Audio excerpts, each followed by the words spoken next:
वैसा रहे। अरे मन को साधने के लिए खान पान को शुद्ध करना, तो संत लोग जो वास्तविक में संत हैं, जिनका काम केवल प्रभु से लेना देना, वो इस तरह खाते पीते हैं, खाए और भजन करे भगवान का। इसी तरह के खान पान की संतों की पुरानी प्राचीन परंपरा रही है। इसलिए पहले जंगलों में संत रहते थे और संतों के पास कोई 56 भोग नहीं होता था, केवल गाय हुआ करती थी। अब गाय के दूध से, दही से, मक्खन से जो चीजें बन जाए, संत लोग वही खाके, और ज्यादा भी मक्खन दूध दही नहीं, वो गाय को जौ खिला के उसकी रोटी बना के भोग लगा के खाते।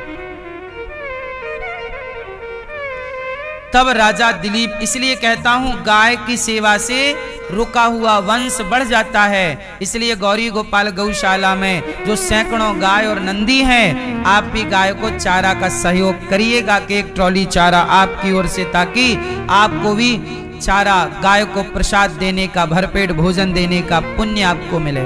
एक ट्रॉली चारा आप भी गौ माता को दीजिए, ताकि गाय आपके द्वारा प्रसाद पाए और उसका पुण्य फल आपको, आपके वंश को प्राप्त हो। गौ माता का चारा, गौ माता की रोटी सबके घर से निकलनी ही चाहिए।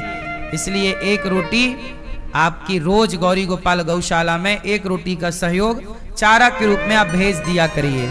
इकट्ठा 1 महीने में भेज सकते हैं 30 रोटी का।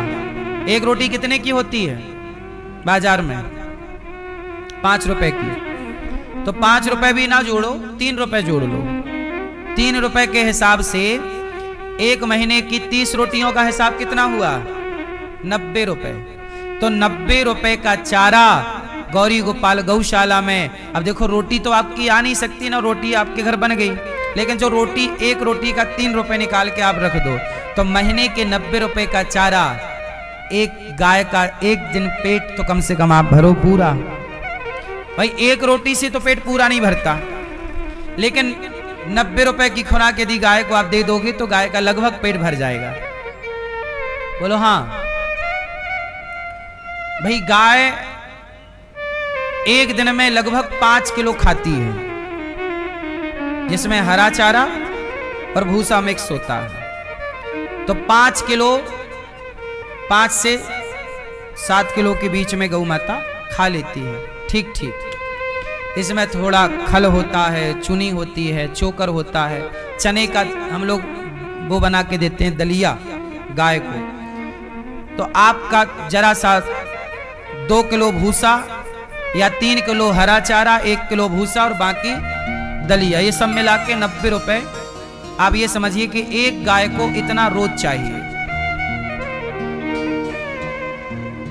आजकल भूसा बड़ा महंगा है। क्या महंगा है? भूसा, भूस। आजकल लोग ना गेहूं की कटाई हार्वेस्टर से करा लेते हैं। तो हार्वेस्टर से करा तो दाना तो अंदर आ गया, लेकिन जो उसकी लंबाई, गेहूं की लंबा नहीं होता एक डंठल, उसका भूसा बनता है। अब लोग कुछ किसान जला देते हैं, तो वो गाय का भोजन है। गाय का भोजन क्या है? भूसा। अब वो जला देते हैं। इसलिए मेरी प्रार्थना हर किसान से है, गाय भूसा आप रखिए और गौशालाओं में आप अपने से दे सकें, पैसा भी लेकर।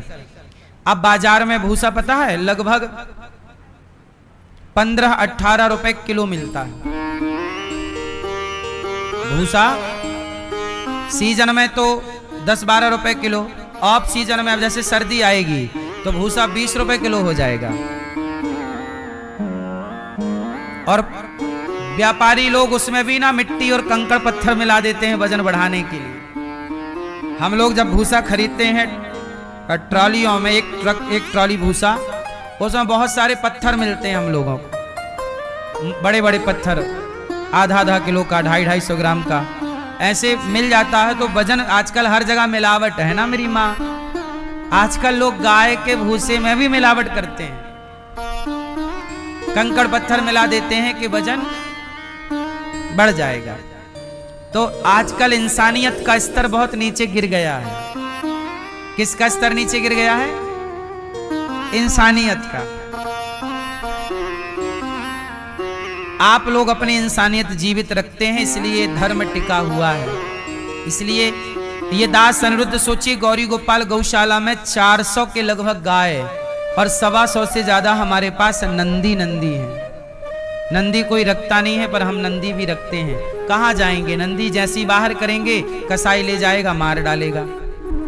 इसलिए बाहर छोड़ नहीं सकते। कसाई घूमते रहते हैं, गाड़ियां रात के कितने गौवंश लोड करके ले जाते हैं ट्रकों में। तो आप लोगों से भिक्षा मांग मांग के क्या है, हर चीज तो देखो, हम और आप तो चलो कुछ भी खा के पेट भर लेंगे, पर गाय को चाहिए ही चाहिए। आप एक दिन नहीं खाएंगे, व्रत चल जाएगा, पर गाय का व्रत नहीं होता। क्यों? आप भले मत खाइए, पर गाय को तो समय से चाहिए। बोलो हाँ। इसलिए आप भी थोड़ा थोड़ा गौ सेवा की ओर बढ़िए और गौ सेवा से अपने आप को जोड़िए। हम ज्यादा नहीं चाहते आपसे, 1 रोटी रोज की, इतना भी आप सहयोग करेंगे तो ठीक रहेगा।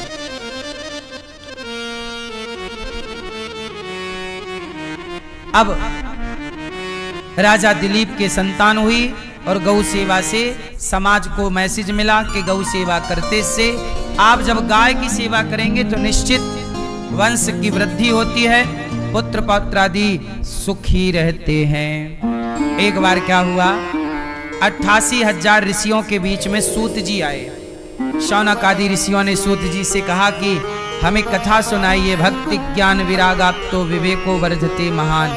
ऐसी कथा सुनाइए जिससे भक्ति की वृद्धि हो, ज्ञान की वृद्धि हो। ठीक है, देवताओं को भी दुर्लभ कथा। एक बार देवर्षि नारद जी एक बार सनकादियों के सुखदेव जी परीक्षित जी को भागवत सुना रहे थे कि वहां पर देवता आए और देवताओं ने कहा, सुखदेव जी कथा हमें सुना दीजिए। कहा सुखदेव जी ने कि आपको हम कथा नहीं सुना सकते, आप देवता हैं, आप इस भागवत के अधिकारी नहीं हैं। ये जो भागवत आप लोग सुन रहे हैं ना, भागवत सुनने के सब लोग अधिकारी नहीं होते। कुछ ज्ञान ऐसा है जिस ज्ञान के सब लोग अधिकारी नहीं होते। क्यों? आप लोग सवाल पूछ रहा हूं, बताओ। सारा ज्ञान के अधिकारी सब लोग होते हैं? सवाल जोर से। अधिकारी सब लोग हैं? बोलो। अब आप कहोगे कि नहीं, ज्ञान के अधिकारी तो सब हैं, पर समझिए ना, सब चीज के, सबके ज्ञान का मतलब सब प्रकार के ज्ञान के सब लोग अधिकारी नहीं होते। कैसे? जैसे ईरान परमाणु बनाना चाहता है, पर अमेरिका उसे परमाणु बनाने नहीं देता। भाई परमाणु बनाने का भी तो एक ज्ञान है, पर वो ज्ञान अमेरिका उसे हासिल नहीं करने देना चाहता। मतलब कुछ ज्ञान ऐसा है जिस ज्ञान के सब लोग अधिकारी नहीं होते। क्यों? क्योंकि यदि वो ज्ञान पा गए तो उसका मिसयूज कर सकते हैं।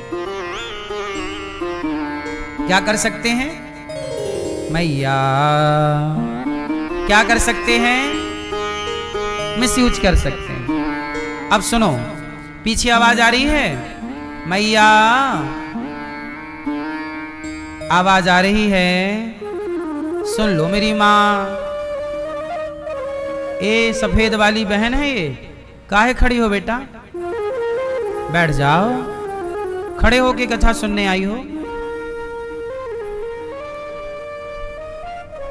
बैठ जाओ, सुन लो। अच्छा सुनो, हुआ ये, सब ज्ञान के अधिकारी सब नहीं हैं। इसलिए गुरु द्रोणाचार्य ने एकलव्य को जब देखा कि ये तो सब सीख गया, तो गुरु द्रोणाचार्य ने एकलव्य से क्या मांग लिया? क्या मांगा? अंगूठा मांग लिया। क्यों? क्योंकि गुरु द्रोणाचार्य जी जान गए। गुरु द्रोणाचार्य जी ने कहा कि ये बता, तू इतना बड़ा धनुर्धर तो हो गया, ये बता लड़ेगा किससे? तो बोले मेरे बराबरी का तो अर्जुन है, भाई आप श्रेष्ठ धनुर्धर कब बनेंगे? जब किसी धनुर्धर को आप पराजित करेंगे। तो अर्जुन को पराजित करूंगा। दो कंपटीशन है, कर्ण भी अर्जुन को मारना चाहते हैं और एकलव्य भी अर्जुन से जीतना चाहते हैं। तो गुरु द्रोणाचार्य समझ गए कि यदि ये अर्जुन से लड़ेगा तो स्वाभाविक है कि ये कौरवों की सेना में चलेगा, और एकलव्य जैसा धनुर्धर यदि दुर्योधन को मिल जाएगा तो इसकी शक्ति और बढ़ जाएगी और ये अपनी ताकत का दुरुपयोग करेगा। इसलिए गुरु द्रोणाचार्य ने एकलव्य से दक्षिणा में क्या मांगा? अंगूठा दे। ऋषि मुनि जो करते हैं भविष्य को देख कर करते हैं, इसलिए अंगूठा मांग लिया। अच्छा सुनो, आप बताओ कर्ण को ये बात पता थी कि नहीं कि अर्जुन मेरा भाई है?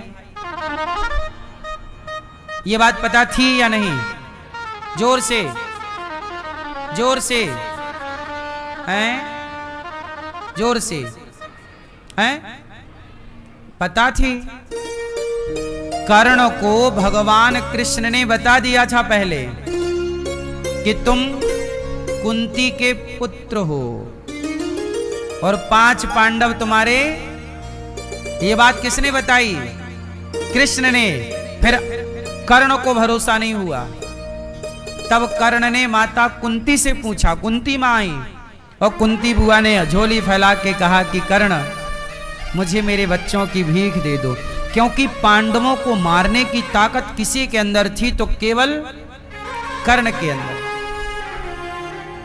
कुंती बुआ ने कहा कि मुझे मेरे पुत्र की भिक्षा दे दो, मैं तुम्हारी मां हूं कर्ण, मजबूरी थी कि तुम्हें जन्म लेते ही अपने से दूर करना पड़ा। तुम सबसे बड़े पांडव हो, तुम भी पांडव हो। तब कर्ण ने क्या बोला कि मां जा, तेरे 5 पुत्र जीवित रहेंगे। कितने पुत्र जीवित रहेंगे?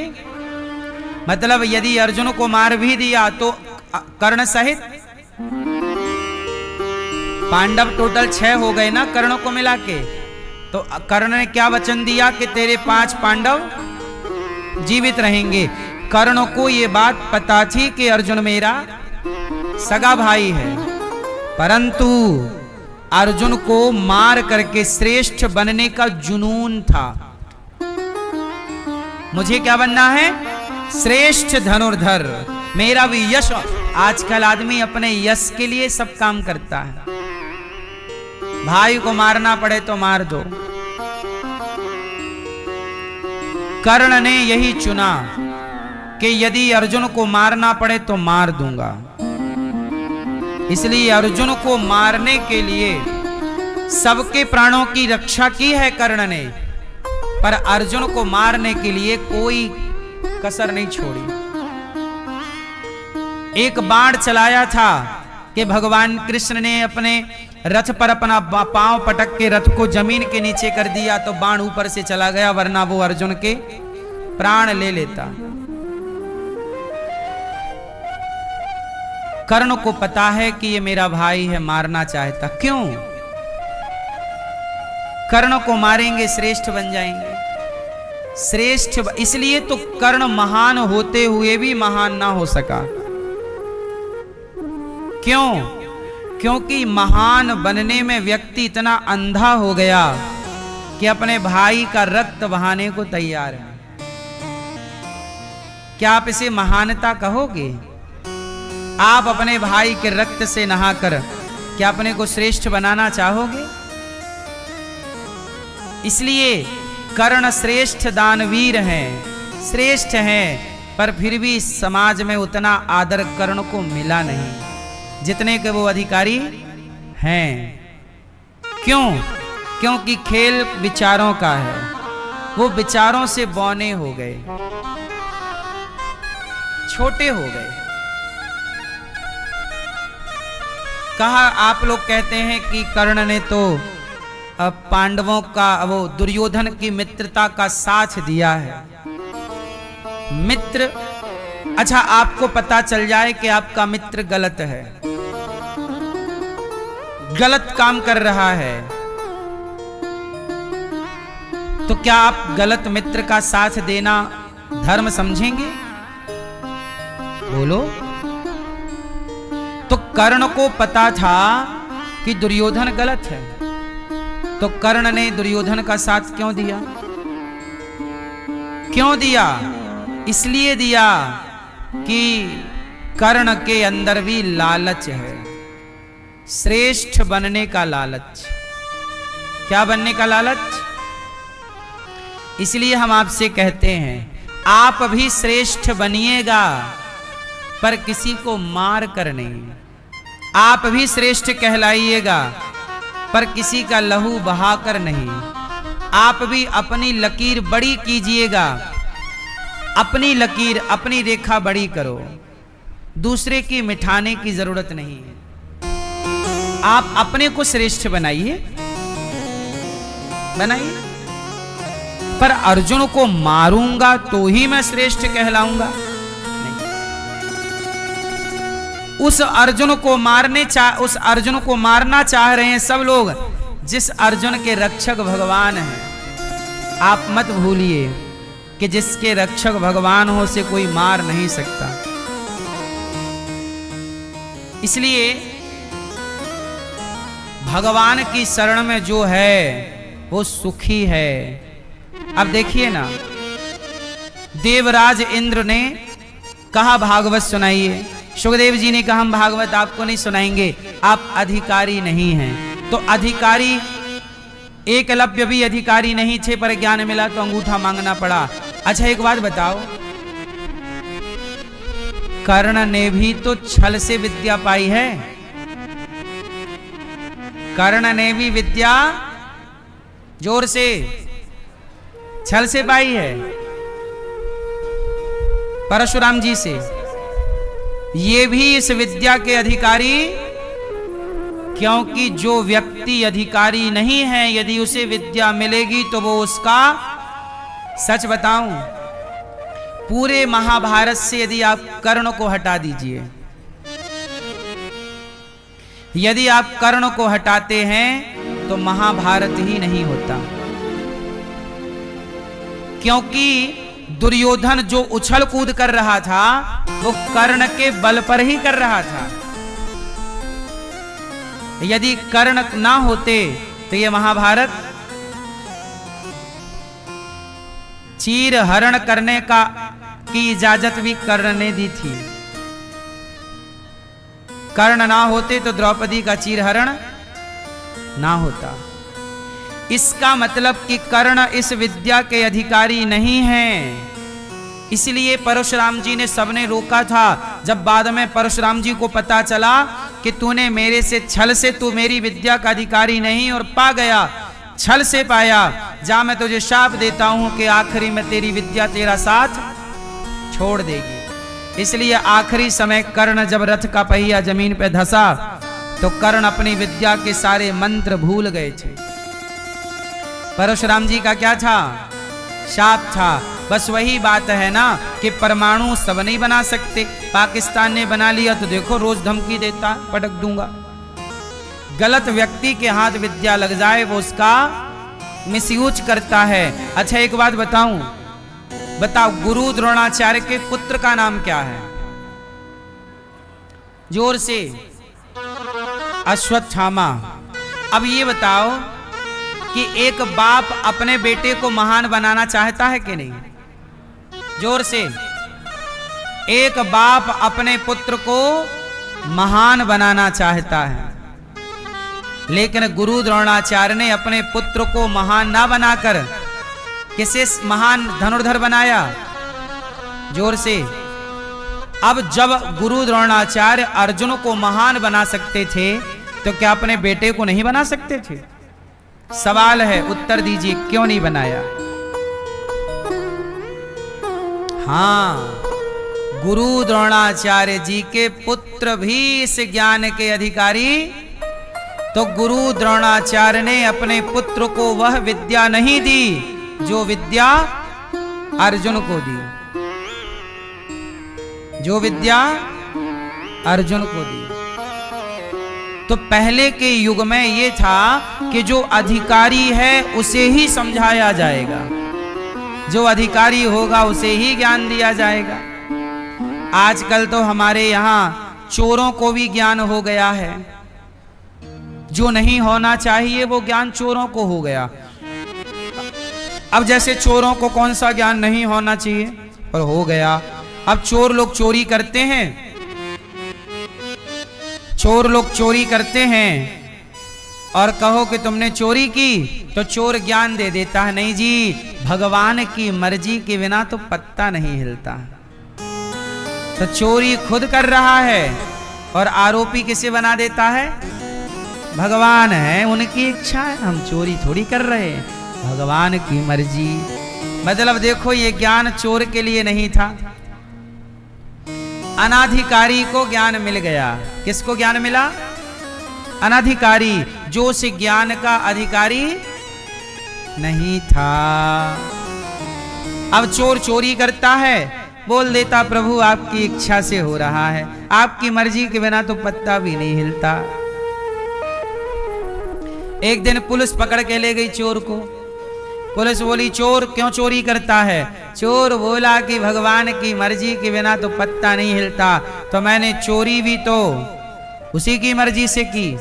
तब पुलिस वाले ने कहा फिर जेल भी उसी की मर्जी से आया है, चल अब जेल में रहे।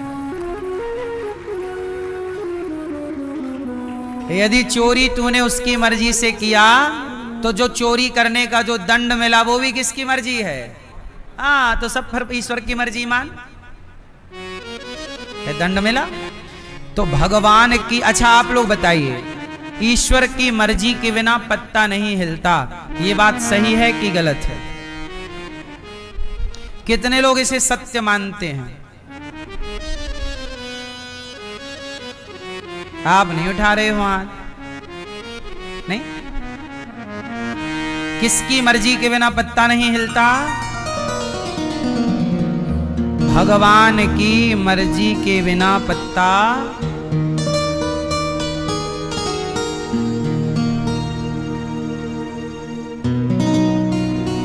आप कह रहे हैं ये बात सही है, तो फिर ये बताओ चोर चोरी करता है तो ईश्वर की मर्जी है, तो फिर ईश्वर ही दोषी है, आप दोषी तो है नहीं। क्यों मैया? फिर पाप आपको लगेगा कि भगवान को? जोर से। यदि आप ये मानते हैं कि ईश्वर की मर्जी के बिना पत्ता नहीं हिलता, तो फिर जो भी पाप हुए हैं आपसे, वो पाप का भागीदार आप हैं कि भगवान है? भैया उत्तर दीजिए, आप बताओ कौन है पाप का भागीदार? आप हैं। तो फिर भगवान की मर्जी के बिना पत्ता नहीं हिला तो आप पाप के भागीदार कैसे हो गए? सिद्ध करिए से। हैं? क्यों भैया?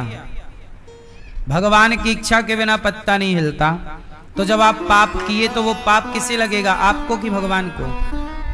क्यों लगेगा आपको? मर्जी तो ईश्वर की थी, तो आपको पाप क्यों लगेगा? हैं? क्यों? हाँ, क्योंकि आपके और भगवान के बीच में एक चीज और है, और वो है आपकी अपनी समझ, आपकी अपनी बुद्धि। ईश्वर की मर्जी से संसार चलता है, पर ईश्वर ने आपको आपकी बुद्धि दे रखी है कि कुछ निर्णय बेटा तुम लेना। शराब पीना है कि नहीं ये निर्णय आपका है। दान पुण्य करना है कि नहीं निर्णय आपका है। भूखे को रोटी देना है कि नहीं ये निर्णय आपका है। इस बुद्धि के निर्णय से आपका पाप और पुण्य डिसाइड होता चलेगा। आपने सही निर्णय लिया, सही कार्य करते चले। अब आपके पास रास्ते दो हैं, एक पुण्य का रास्ता, एक पाप का। आपके सामने दारू भी है और दूध भी है। दारू पीना है कि दूध पीना है, मर्जी आपकी। आपके सामने पाप भी है और पुण्य भी। पाप के रास्ते पर चलना है कि पुण्य के। ईश्वर ने आपको बुद्धि देकर स्वतंत्र कर दिया है, जबकि ये बुद्धि कुत्ते के पास नहीं है, इसलिए कुत्ते को पाप नहीं लगता। शेर हिरण को खा जाता है, हिरण का मर्डर ही तो करता है शेर, लेकिन शेर को पाप नहीं लगता, क्योंकि शेर के अंदर पाप पुण्य की बुद्धि ईश्वर ने नहीं दी। शेर कभी ये विचार नहीं कर सकता कि ये पाप है या पुण्य, ये सही है या गलत। कुत्ता, बिल्ली, चींटी, मच्छर, मक्खी, 84 लाख योनि, केवल आपको ईश्वर ने ये बुद्धि और ये समझ दी है। आप निर्णय कर सकते हैं कि आपके लिए क्या सही है और क्या। इसलिए आपको जब समझ दे दी तो ईश्वर ने आपको कर दिया स्वतंत्र। इसलिए 84 लाख योनियों में किसी भी योनि को कोई पाप नहीं लगता। पता है आपको ये बात? कुत्ता चूहा खा जाए उसे पाप नहीं लगेगा, बिल्ली दिन भर चूहे खाती है उसे पाप नहीं लगता, पर आप बेवजह चूहा मार डालो तो आपको पाप लग जाएगा। हाँ या ना? आप हिरण मार दो आपको पाप भी लगेगा और सरकार भी आपको दंड देगी, पर शेर हिरण मारेगा तो ना सरकार दंड देगी ना उसे पाप लगेगा, क्योंकि उसके पास बुद्धि ही नहीं है। कौन सी बुद्धि? यहां दो बुद्धि की बात कर रहा हूं। एक बुद्धि तो है शिकार करने की, शेर कैसे प्लानिंग करता है। शेर 84 लाख योनियों के पास पाप और पुण्य का विचार नहीं है। किसका विचार नहीं है? बुद्धि तो है, ये मेरा बच्चा है, शेरनी को पता है मेरा दूध पिलाती है दूसरे को खा जाती है, तो बुद्धि तो है, पर उसके पास पाप पुण्य की बुद्धि, और ये बुद्धि आपके पास है। इसलिए जब आप कोई भी पाप कर्म करते हो तो उसका जिम्मेदार भगवान नहीं है, उसके जिम्मेदार आप, क्योंकि आपको पता है कि ये गलत है, फिर क्यों किया।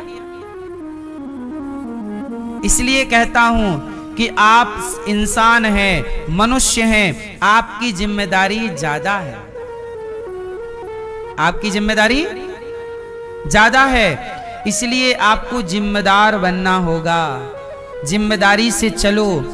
क्या देखें क्या ना देखें, क्या खाएं क्या ना खाएं, क्या बोलें क्या ना बोलें, कहां जाएं कहां ना जाएं, क्या सुने क्या ना सुने, क्या करें क्या ना करें, सबका विचार होता है। जैसे शेर मांस खाता है क्योंकि शेर विचार नहीं कर सकता ना, लेकिन आप और अब हम विचार कर सकते हैं कि भाई मांस खाएं कि अन्न खाएं, क्या सही है, जीव हत्या क्यों करें, जब बिना हत्या के पेट भर सकता है तो बिना हत्या के पेट भर लो। हम लोगों के पास ये मंथन है, विचार है। ऐसा विचार कुत्ता नहीं कर सकता, ऐसा विचार बिल्ली नहीं कर सकती। आप इंसान हो, आप विचारवान लोग हैं। कौन से लोग हैं? इसलिए संतों ने गाया है कि बिना विचारे जो करें सो पाछे पछताएं, और काम बिगाड़ें आपनो जग में होत हंसाएं। इसलिए साहब चोरी करना छोड़ दो, भ्रष्टाचार करना छोड़ दो, गलत काम जो करोगे फिर वही पाप की गठरी आपके सिर पर आएगी। तो ईश्वर को पाप पुण्य से परे हैं, ईश्वर सदा निर्दोष हैं। आपका किया आपको ही मिलना है। अब देवराज इंद्र को लगा कि मुझे भागवत नहीं सुनाई। स्वर्ग में सत्यलोक में तराजू बांधी, भागवत जी के एक पलड़े पर तराजू के एक पलड़े पर भागवत जी को रखा, दूसरे पलड़े पर स्वर्ग के सुखों को रखकर तौला तो भागवत जी का पलड़ा भारी है। भागवत जी की बराबरी कोई नहीं कर सकता। तब इंद्र का अहंकार मिट गया। इंद्र भागवत जी को प्रणाम किए, भागवत से भगवान प्रकट हो गए। बोलिए भागवत भगवान की।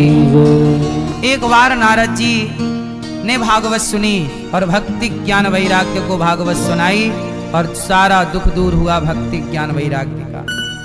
गौकर्ण जी ने दूसरी बार सबको भागवत सुनाई, सब भगवत शरण में गए। सनकादियों के मध्य भगवान प्रकट हुए, सनकादियों से नारद जी ने भागवत सुनी, सबका कष्ट दूर हो गया। भागवत श्रोता कैसे, आप देखो श्रोता कैसे हो, कथा सुनने वाले वक्ता जो ठीक ठीक।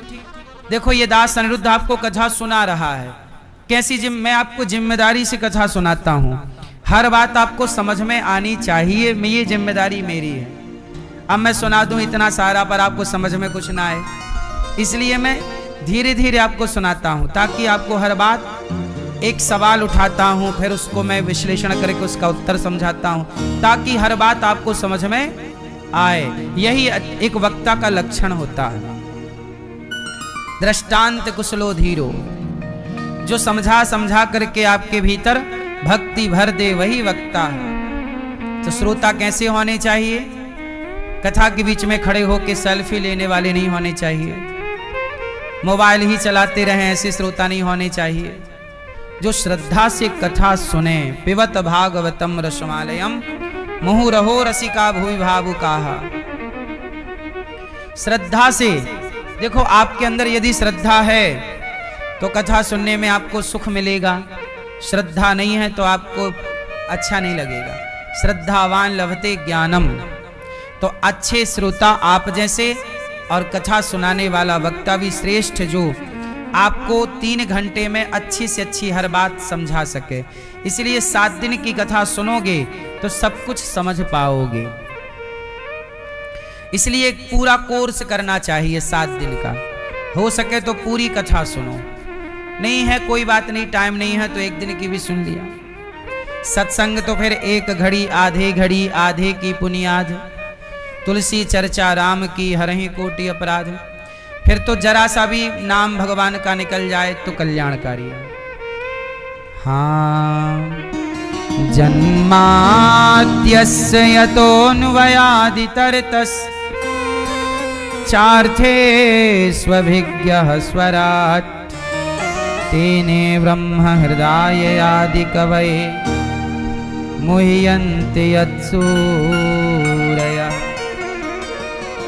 तेजो वारिमृदां यथा विनिमयो यत्र त्रिसर्गो मृषा धाम्ना स्वेन सदा निरस्तिकुहकं सत्यं परं धीमहि।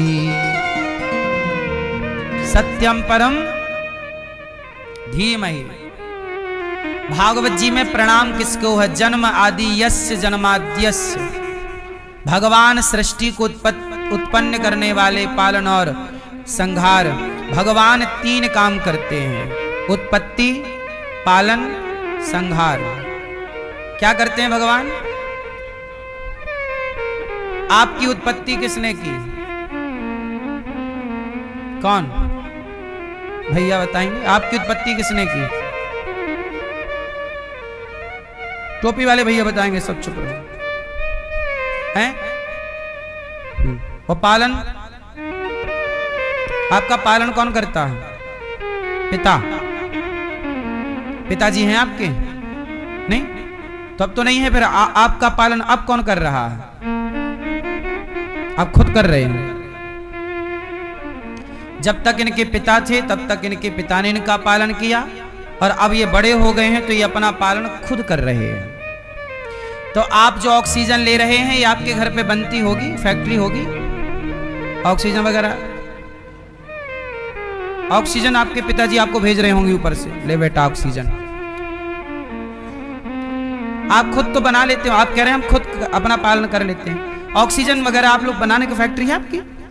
नहीं तो ऑक्सीजन कहां से लेते हो? किसका दिया है ऑक्सीजन? पिता का, आपके खुद का, या किसी और का? किसका? आपको आज के लिए ऑक्सीजन आपकी कट करा देते हैं, फिर आप अपने से अपना पालन कर लेना। कर लोगे? आपके पिताजी आएंगे, कर लेंगे आपका पालन, कर लेंगे। फिर आपके 1 घंटे के लिए ऑक्सीजन कट हो जाए, 1 घंटा बहुत है, 2 मिनट के लिए, क्यों? आपके 2 मिनट के लिए ऑक्सीजन कट हो जाए, छटपटा जाओगे? विश्वास ना हो तो 2 मिनट के लिए पानी में डूब के देख लो, नदी में। प्राणों की पड़ेगी, सांस लेने के लिए आप छटपटाएंगे मछली की तरफ, कहां से प्राण मिल जाए, ऑक्सीजन मिल जाए। बोलो हाँ। फिर 2 मिनट भी आप अपने को सरवाइव नहीं कर सकते, 2 मिनट भी आप अपना पालन नहीं कर सकते। यदि ईश्वर अपने हाथ खींच लें तो आप 2 मिनट भी खड़े नहीं रह सकते। ये बात सही है कि गलत है? जोर से।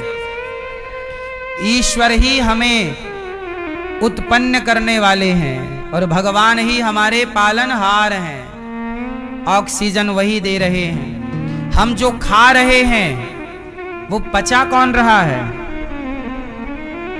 आपके भीतर एक अग्नि होती है जिसे जठराग्नि कहते हैं। जठर, वो आपके पिताजी ने बिठाई थी आग आपके भीतर की आपने खुद ने बिठा लिया था? आपके अंदर आग है, आग भोजन पचाने वाली। तो कौन पिताजी गए थे सिगड़ी लेके माचिस लेके ला आग लगाओ।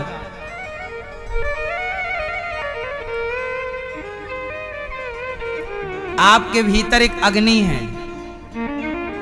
है कि नहीं भैया? जो भोजन पचाने का काम, यदि वो बुझ जाए, सोचिए बाहर की आग तो चूल्हे की लकड़ी डालते रहो जलती रहेगी, लकड़ी नहीं डालो चूल्हे की आग। लेकिन आपके भीतर एक आग है, जठराग्नि, उसे कौन जलाए रखता है? वो बुझती नहीं है, और वो बुझ जाए तो आप भी बुझ जाओगे। सही है? कौन जलाए रखा है उस आग को?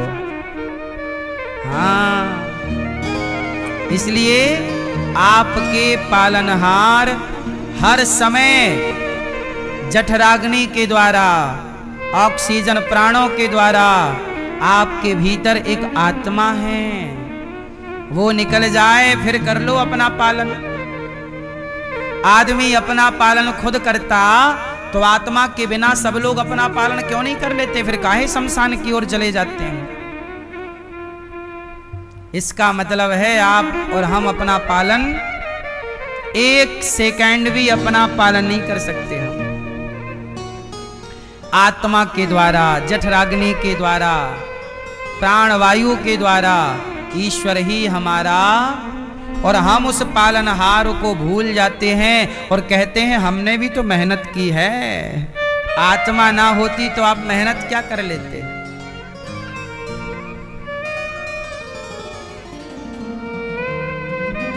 आदमी जरा पैसा कमाने लग जाए तो कहने लग जाता हम तो अपना खाते हैं। मैया जा रही हो, टाटा।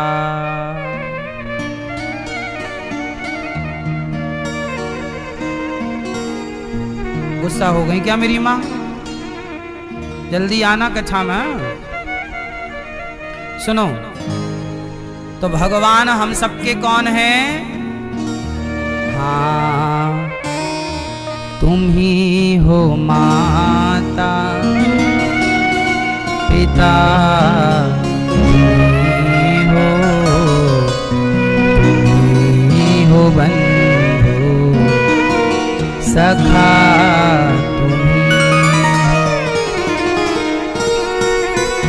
जो खिल सके ना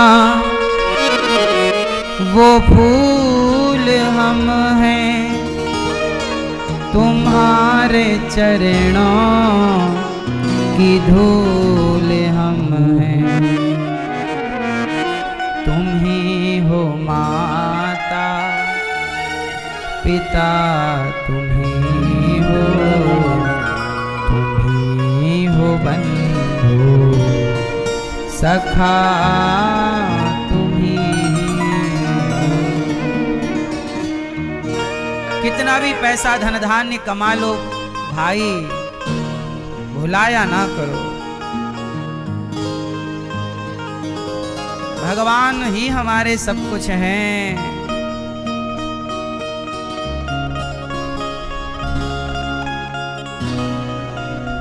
ये संसार किसका है? भगवान का। संसार चला कौन रहा है?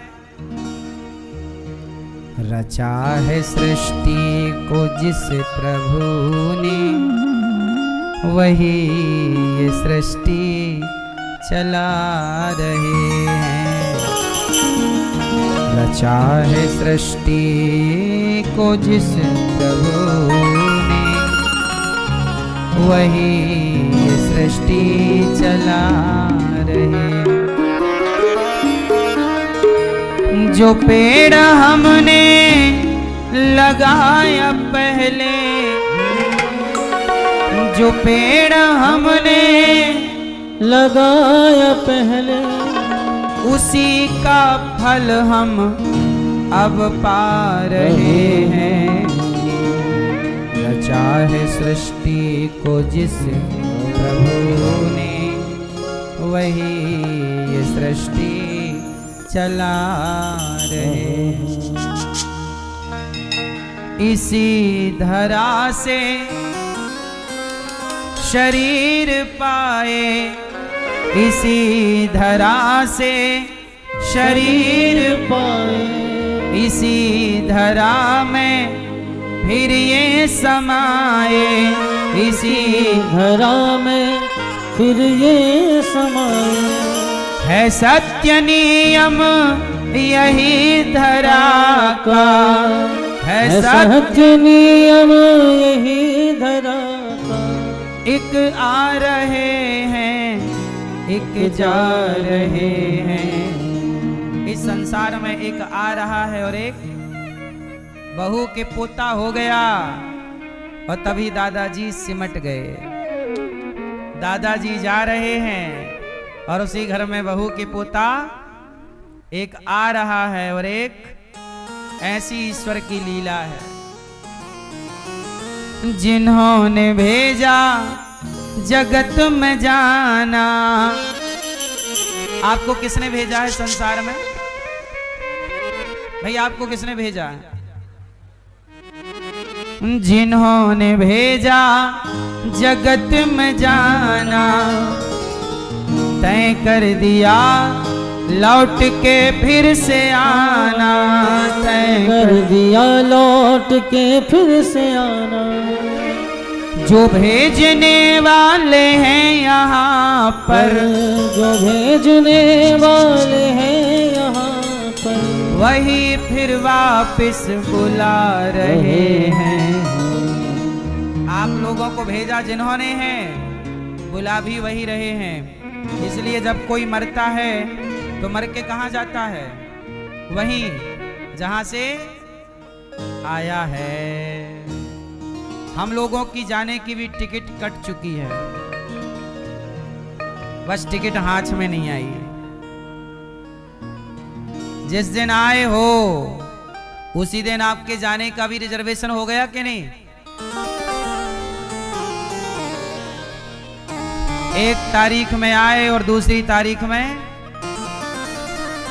इसलिए हाँ, जिन्होंने भेजा जगत में जाना, जिन्होंने भेजा जगत में जाना, तय कर दिया उन्होंने किस तारीख को? तय कर दिया लौट के फिर से आना। इसलिए जितने दिन हो बिंदास जियो, हंसो, मुस्कुराओ, जिंदगी जी लो, क्योंकि एक टाइम बाद चले जाओगे।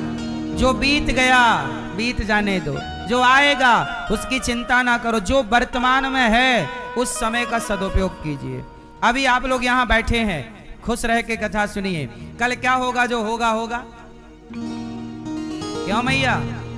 कल क्या होगा? कल क्या होगा? अरे क्या होगा? आज बुधवार है तो कल है? और क्या? आज कौन सा दिन है? शुक्रवार। तो कल क्या होगा? कल शनिवार होगा। शुक्रवार के बाद क्या आता है? इसलिए कल क्या होगा भाई? आज शुक्रवार है तो कल शनिवार होगा। कल क्या होगा? कल एकादशी होगी। कल क्या होगा? योगिनी एकादशी होगी, कल योगिनी एकादशी है, इसलिए कल की ज्यादा चिंता ना करो। जो कल होना वो तो फिक्स है। क्यों मैया? हाँ, जिन्होंने भेजा जगत में जाना, तय कर दिया लौट के फिर से आना। जो भेजने वाले हैं यहाँ पर, जो भेजने वाले हैं यहाँ पर, वही फिर वापस बुला रहे हैं। चलो आओ, इसलिए चुपचाप चले जाओ। आए हो बड़ी आनंद से रहो। जिंदगी जब मरो तो पश्चाताप ना हो जीवन में, खुशी खुशी। ऐसे सत्य स्वरूप परमात्मा को हम नमस्कार करते हैं।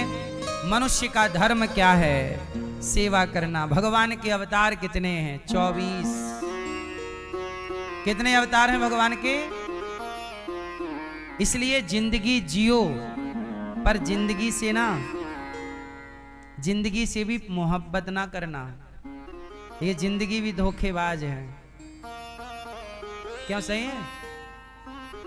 प्यार करना है तो सिर्फ भगवान से प्यार कीजिए।